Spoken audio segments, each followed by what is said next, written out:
Victor Langston had everything money could buy. At 48, he owned luxury hotels, private jets, and a penthouse overlooking the skyline of 3 different cities. Financial magazines called him a visionary. His friends called him lucky. Victor called himself self-made. One Friday evening, he hosted a lavish dinner party aboard his yacht. The guests were wealthy investors, celebrities, and executives. The wine cost more than most people earned in a month.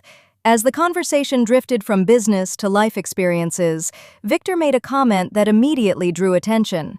"People exaggerate how hard homelessness is," he said casually. "Most folks just don't know how to adapt." The table grew quiet. His longtime friend, Martin Reynolds, leaned back in his chair. "You really believe that?" Victor shrugged. "I believe if you have determination, you can get through anything." Martin smiled. "Then I bet you couldn't survive a weekend homeless." Laughter erupted around the table. Victor grinned. "A weekend? That's easy."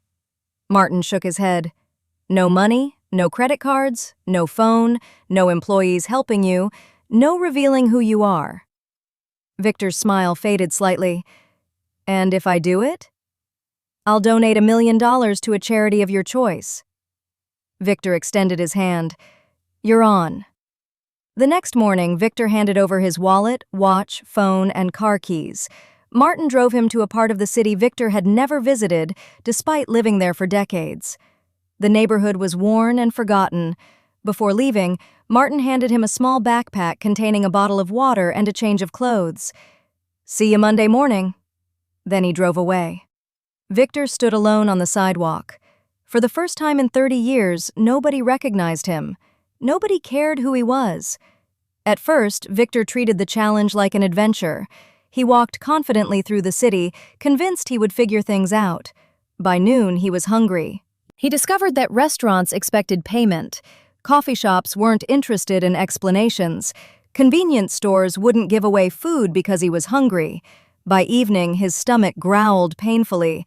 He found himself sitting on a bench, wondering where his next meal would come from. That was when an older homeless man approached. "You look lost." Victor hesitated. "A little." The man sat beside him.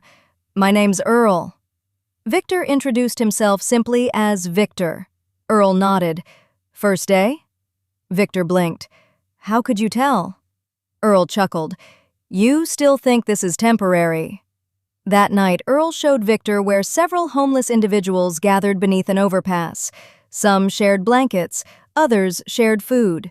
One woman split a sandwich into 4 pieces so everyone could eat. Victor watched in disbelief.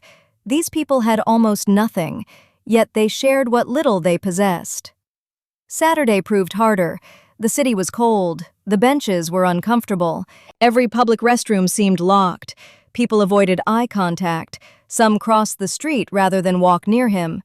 Others looked at him as if he were invisible. The worst part wasn't the hunger. It wasn't the cold. It was the loneliness. Victor realized something unsettling. Most people didn't hate the homeless. They simply stopped seeing them. That afternoon, he met a young woman named Rosa. She had once worked as a nurse. A medical emergency had left her buried in debt. One setback had become another. Soon, she lost her apartment, then her job, then everything else. Victor listened quietly. Her story wasn't laziness. It wasn't irresponsibility. It was bad luck followed by a system that offered little room for recovery. By Sunday evening, Victor felt exhausted. His back hurt. His clothes smelled. His confidence had vanished. The weekend felt far longer than 2 days.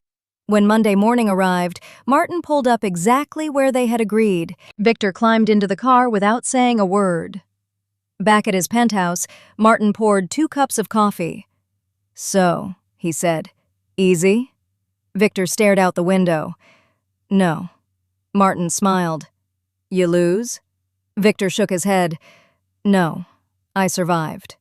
"Then I owe your charity $1 million. Victor nodded. "You do." Martin waited. Something was different. Victor seemed older somehow, more thoughtful. A week later, Victor held a press conference. Reporters expected an announcement about a new business venture. Instead, Victor unveiled a $50 million initiative. The program would fund transitional housing, job placement assistance, emergency health care, and financial counseling. One reporter raised her hand. What inspired this? Victor paused.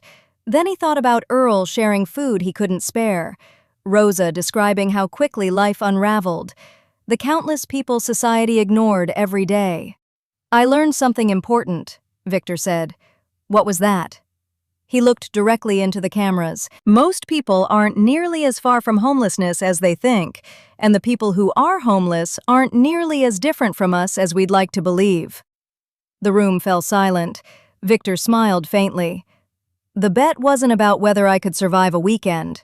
He paused. It was about whether I could spend a weekend in someone else's shoes and come back unchanged. And that, he realized, had been a bet he never had a chance of winning.